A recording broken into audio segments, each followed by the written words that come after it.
বাংলা নববর্ষ মানেই বাঙালির প্রাণের উৎসব পহেলা বৈশাখ, শুভ নববর্ষ।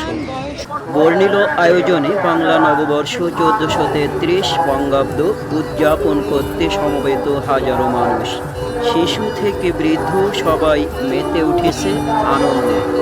ঢাকার রাজপথ হয়ে উঠেছে আনন্দের নগরী, উৎসবের নগরী।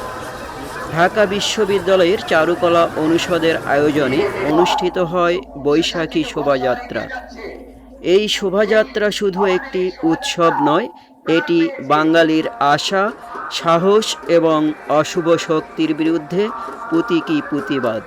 চারুকলার আয়োজন যোগ করে রং, প্রতিবাদ, ঐক্য এবং আনন্দ।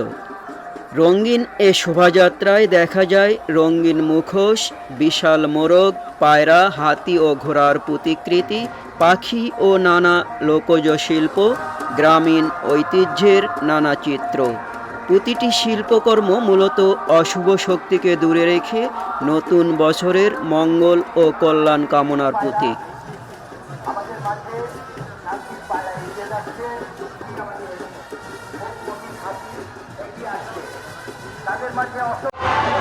ঢাকার রমনা বটমূল বাঙালির সংস্কৃতির এক প্রাণকেন্দ্র। পহেলা বৈশাখের ভোরে ছায়ানট আয়োজন করে বর্ষবরণ অনুষ্ঠান।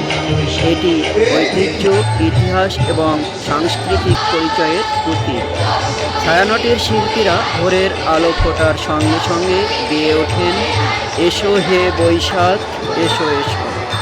এখানে রবীন্দ্রসঙ্গীত, নজরুল গীতি, লোকগান এবং দেশাত্মবোধক গান পরিবেশিত হয়। নববর্ষের এই আয়োজনে শুধুমাত্র গান বা শোভাযাত্রা নয়, বসেছে বৈশাখী মেলা, লোকজ পণ্য, হাতের তৈরি শিল্পকর্ম এবং নানা খাবারের স্টল। এসব নানা আয়োজন নববর্ষের আনন্দকে আরও রঙিন করে তুলেছে। ভিডিওটি ভালো লাগলে লাইক দিন, শেয়ার করুন।